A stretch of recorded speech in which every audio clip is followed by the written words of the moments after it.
Hello दोस्तों। आज मैं आपके साथ शेयर करने जा रहा हूँ अपनी लाइफ का बीता हुआ एक हॉरर एक्सपीरियंस, जो मुझे इस बात पे विश्वास करने पे मजबूर कर दिया कि दुनिया में भूत होते हैं। मैंने कभी भी इस चीज़ पे विश्वास नहीं किया था कि हाँ, दुनिया में भूत होते हैं। मैं निडर था, मैं कभी नहीं डरता था।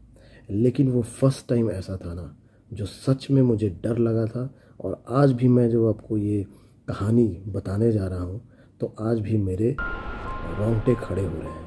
बट बावजूद उसके मैं आपको बताऊँगा अपना वो हॉरर एक्सपीरियंस। तो बात कुछ साल पहले की है, जब मैं बच्चों को पढ़ाता था। तो एक मेरे पास दो बच्चे ऐसे पढ़ते थे जिनके फादर का कहीं से आते वक्त डेथ हो गया। मेरे घर से वो ज़्यादा दूर नहीं थे। उनका एक दुकान भी था जिससे उनका घर चलता था, और फादर उनके ड्राइविंग का काम करते थे, जिससे कि उनका एडिशनल इनकम था और उससे घर चलता था। अब दो बच्चे पढ़ने को थे, अच्छे स्कूल में पढ़ते थे, फीस भी बहुत ज़्यादा था। तो जैसे ही एक्सीडेंट हुआ, तो पता नहीं क्या मुझसे कुछ मदद लेने के लिए आए या फिर क्या करने के लिए आए। हुआ ऐसा कि रात के 3 बजे मेरे घर का डोर बेल बजने लगा था। अब हम सोचे इतने रात को कौन बजा रहा है। तो मेरे पापा मम्मी दोनों जो है सोचे कि चलो ठीक है, दरवाज़ा खोल करके देखते हैं। लेकिन पता नहीं मम्मी को ऐसा कुछ फील हुआ ना कि नहीं नहीं, खोलना सही नहीं है। तो मम्मी ने क्या किया, उसको उस दिन जाने दिया कि नहीं, इतना रात में हम दरवाज़ा नहीं खोलेंगे। फिर अगले दिन वापस से फिर उतना बजे ही फिर से घंटी बजा। अब हम लोग सब जाग गए कि यार, ये रोज़ रोज़ कौन ऐसे कर रहा है। हमें तो थोड़ा सा डर लगा कि कहीं कोई बदमाशी कर रहा है, कोई चोर है। बट पता नहीं क्या था सच, वो आपको थोड़ी देर में पता चलेगा। हम उस दिन भी दरवाज़ा नहीं खोले। फिर अगले दिन उसी वक्त फिर से घंटी बजा। अब इस बार जो है ना, मम्मी जो है पूरा श्योर हो गई कि नहीं, ये कुछ भूत प्रेत का ही काम है, क्योंकि मम्मी को ये एक्सपीरियंस था पहले से। तो मम्मी ने क्या किया कि भगवान का गाना बजाया। और भगवान का गाना जैसे ही बजाया, रोज़ तो कम से कम 2-3 बार घंटी बज करके बंद हो जाता था। लेकिन आज जब भगवान का गाना बजा ना, तो घंटी का जो फ्रीक्वेंसी है वो बढ़ गया। वो 2-3 बार में रुका नहीं, वो चलता रहा चलता रहा। अब हम तो सच में बहुत ज़्यादा डर गए थे।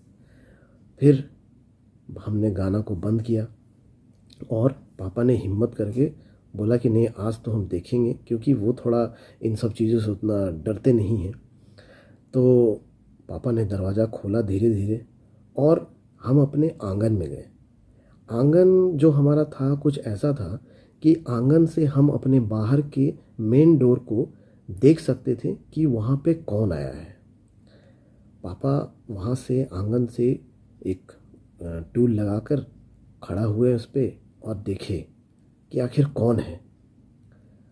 उन्होंने जो देखा ना, उनका तो सिट्टी बिट्टी कुल हो गया। वहाँ पे कोई भी नहीं था और घंटी फिर भी बज रही थी। पापा नीचे उतरे, मम्मी को कहा कि नीचे तो कोई नहीं है, सामने कोई नहीं है, कौन बजा रहा है। मम्मी बोली, हम कह रहे थे कि नहीं, ये किसी का बदमाशी नहीं है, ये ज़रूर कोई बुरा आत्मा है या फिर पता नहीं कौन है, लेकिन कुछ तो है जो हमें कुछ परेशान करना चाह रहा है या फिर कुछ हमसे कहना चाह रहा है। हम भी सोचे कि भाई ये क्या सच में चल रहा है या फिर पापा हमें डराने के लिए ऐसा कर रहे हैं। मैं भी टूल पे चढ़ा और देखा, तो मुझे भी कोई नहीं दिखाई दिया और घंटी बज रहा था। तो हम तो उस दिन चुपचाप सन्न होकर के अंदर घर के चले गए। रात भर तो हम लोग सो नहीं पाए कि आखिर कौन हमारे दरवाजे पे बेल बजा रहा था, जो कि हमें दिखाई भी नहीं दे रहा है। फिर अगले दिन मम्मी ने उस पे कुछ भगवान का कोई धागा वगैरह जो है घंटी पे बांध दिया कि शायद इससे अगर कोई आत्मा होगा तो वो नहीं आएगा।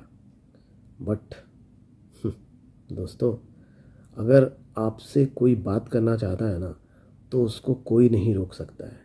और वही हुआ अगले दिन भी। अगले दिन फिर से घंटी बजी, तब तक बजती रही जब तक हम फिर से बाहर नहीं आए। बाहर आए, देखा तो फिर से घंटी बज रही थी। और जैसे ही हम देखे, घंटी जो है एक दो बार बजी, उसके बाद बंद हो गई। हमें लगा कि भाई ये हमसे कुछ कहना चाह रहा है, क्योंकि हमें नुकसान जो है किसी तरह का नहीं ऐसा दिखा कि हमको पहुंचा रहा है। वो घंटी बजा सकता था तो अंदर भी आ सकता था। तो हमें ऐसा लगा कि शायद जिन बच्चों को हम पढ़ाते हैं, उनके जो फादर डेथ किए हैं, शायद वो कुछ हमसे मदद चाहते हैं और कह तो नहीं सकते हैं। तो इसलिए हमने ऐसा किया कि उनके घर गए, उनके घर वालों से बात की कि आपकी कोई परेशानी है क्या। तो उन्होंने कहा कि हाँ भाई, स्कूल का इतना फ़ीस है, कैसे इसको बियर करें, अभी कोई नहीं है घर को संभालने वाला, एक सिर्फ उनकी दादी थी और उनकी मम्मी है, और घर में वैसा कोई नहीं था। दो बेटे जो कि छोटे ही थे, और एक दुकान जो कि अब सिर्फ वही एक सहारा रह गया था उनका। मैंने कुछ नहीं किया। मैंने उनको बोला कि ठीक है, मैं आपका मदद करने का कोशिश करता हूँ। मैंने एक एप्लीकेशन लिखा स्कूल में। उस स्कूल में इसलिए ही मैं कुछ कर पाया बिकॉज़ मैं भी उसी स्कूल से पढ़ा लिखा हूँ। तो मैंने वो एप्लीकेशन लिख करके स्कूल में सबमिट किया कि ऐसा ऐसा इंसिडेंट हो चुका है और इन बच्चों का फ़ीस को माफ़ कर दिया जाए। वहाँ से तो कुछ नहीं हुआ। मुझे उनके स्कूल के डायरेक्टर से मिलना पड़ा। डायरेक्टर से मैं मिल करके स्कूल का जो फ़ीस था उन बच्चों का माफ़ करा दिया। और आप विश्वास नहीं करोगे दोस्तों, अगले दिन से कोई घंटी नहीं बज रही थी। सब कुछ ठीक हो चुका था। हमने वो धागा भी खोल दिया, बावजूद उसके कोई घंटी नहीं बजी। तो ये ज़रूरी नहीं है कि भूत या प्रेत या कुछ भी है, आत्मा है, वो सिर्फ आपसे आपका बुरा चाहते हैं या फिर आपको चोट ही पहुंचाना चाहते हैं।